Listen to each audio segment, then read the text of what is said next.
5C, if you will, reduced item. I thought that would be you.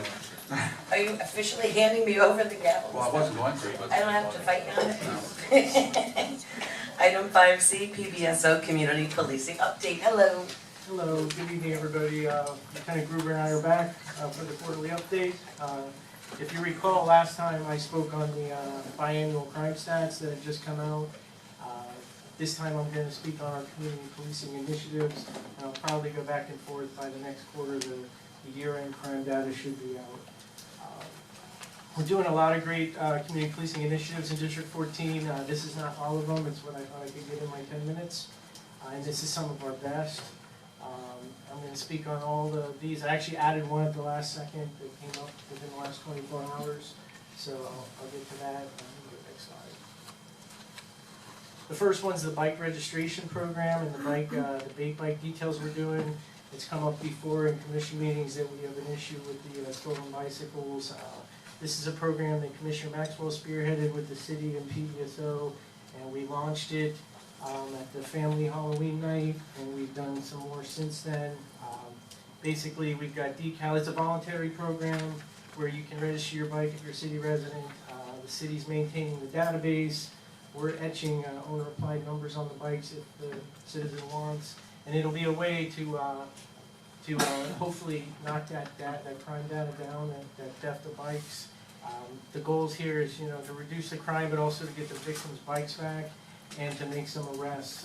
Through our bike details and other arrests, we're finding that these aren't just petty thefts of bikes. They're using these bikes for other crimes such as burglary, or they're stealing them and trading them for drugs and whatnot. So there's much more to it than just taking that bicycle. Here's some of the data on that. We had 90 bikes stolen from July to November 30th. You can see the majority are not locked. We strongly recommend, if you want to keep your bike, you invest in a quality lock. I know that bikes aren't as costly as they used to be, but if you don't put a quality lock, anything less than about a $50 lock, they're going to be able to steal your bike pretty easily. We've made 8 arrests, and like I said, it's spiraled into other crimes such as burglaries, robberies, drug dealing, and narcotics. And we have 13 other suspects. We did 2 bike details, and what's encouraging is the first one we made a couple arrests, and we did this all over the city, and the second one we just did, no arrests. So hopefully that's a good sign. This second program, this is a great program. We partner with Legoland, and we partner with South Grade Elementary on this. This is breaking the cycle of gang recruitment. We learned that when I first started, they thought middle school was where you got to get to them. Now we're learning you want to get to the kids before that, in the 4th, 5th grade, before they go off to middle school, when it comes to things like gangs and bullying and whatnot. We do this program 8 weeks long with several of our deputies. We meet with the kids every Wednesday for an hour. We talk about a different topic while we build a Lego car with each one that was donated. And then at the end of the program, they have a race day with a pizza party, and anybody that successfully graduates the program goes to Legoland with the deputies. So it's a really good program. These students are handpicked by the teachers and the principal at South Grade as the most at-risk children. It's our 3rd year, I believe, doing the program, and typically all but maybe one child graduates the program. And last year's kids, one did not graduate, but the others have all successfully moved on to middle schools, in many cases magnet program. They've gone from some of the worst academically to some of the best, so it's working. We're very proud of that program. This program is at North Grade. We partner with North Grade Elementary on an anti-bullying program. It's the first one of its kind. It was created by Deputy Donovan of our community policing unit. We're looking to expand that to other schools. This is a 12-week program where they also go every Wednesday with the kids. There's a whole curriculum they go through about bullying, all the different types of bullying you have today, cyberbullying, the whole 9 yards. Their rewards are playing kickball with the deputies, and they get bully bucks, which the principal allows them to use for different rewards within the school. So this is another great program that was started right here in District 14 that we're looking to bring elsewhere. meeting with the local church pastors. This is something I wanted to do for a very long time, and it all came together between the city, PBSO, and the African American pastors down in our sector 1 of the city. We've had numerous meetings. That's Reverend Cato. He kind of spearheaded it on the Reverend's end, and we've developed a great relationship. So far, it's been very effective. Everyone's voiced their issues and concerns. We've had different city representation there. The city manager's been there. On our end, on the law enforcement end, it's led to a much better partnership.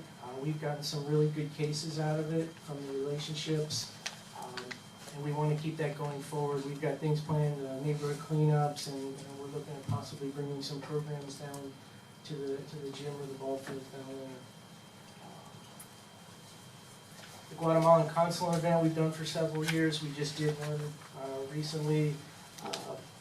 More than 1,500 people were able to go there and get their passports or their consulate IDs. This is a great event to reduce the fear, increase the trust in law enforcement, make them, oftentimes they're victimized, particularly in robberies and whatnot, and this lessens the fear to call us when they need us, and it's been very effective in that manner. And them having identification also helps them quite a bit. Having valid identification helps them, we want them to get bank accounts and whatnot where they're not carrying all their money around on their person. So this has been a very effective event, and we've been doing that for several years. This was the one I added at the last second. I got 2 different extensive graffiti calls in the last 24 hours. The one pictured there is the back of the cottage at 522 Lucerne Avenue. That's not all of it. There was quite a bit of graffiti painted in the last 24 hours. And then we had a house on South D Street that had gang graffiti painted all over it.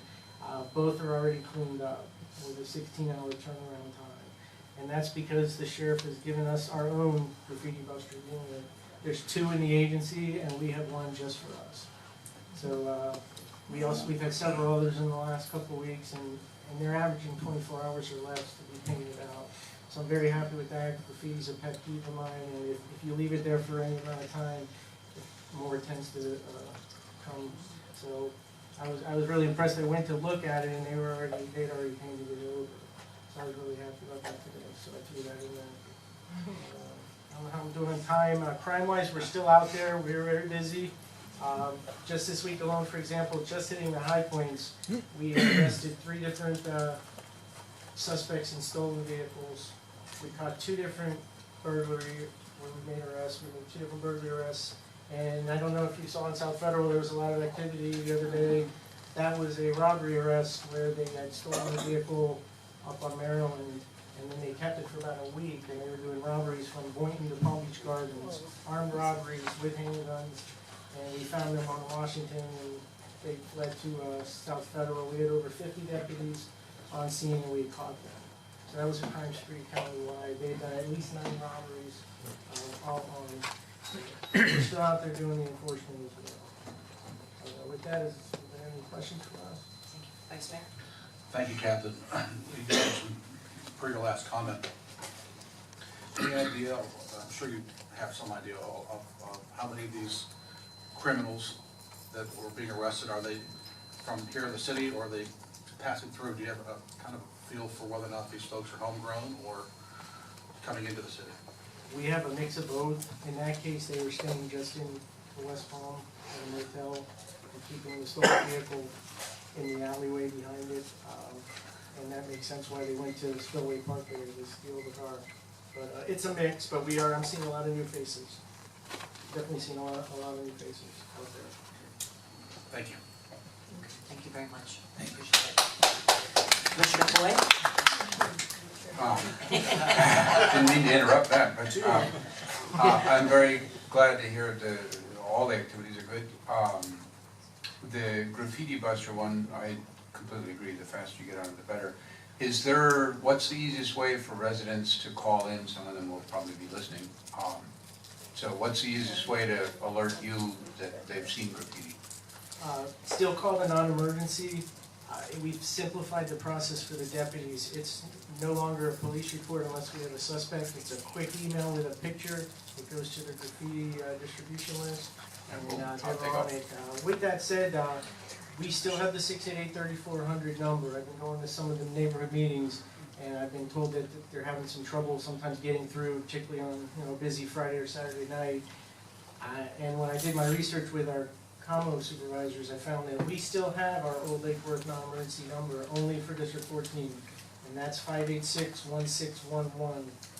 And that one takes a priority above the 688-3400, so it's a little edge for our city residents, but it does obviously fall behind the 911 number. But I've tested it, I've tried it, it's always been answered fairly rapidly, and you get the robot voice. I think you gotta push 4 or 2, and then it takes you right to the dispatcher. So And that's 586. 1611, that's our old city police non-emergency number. We're probably charging a rent for that number, just so. Great, thank you. Fraction of a penny every day. Thank you very much, sir. Thank you.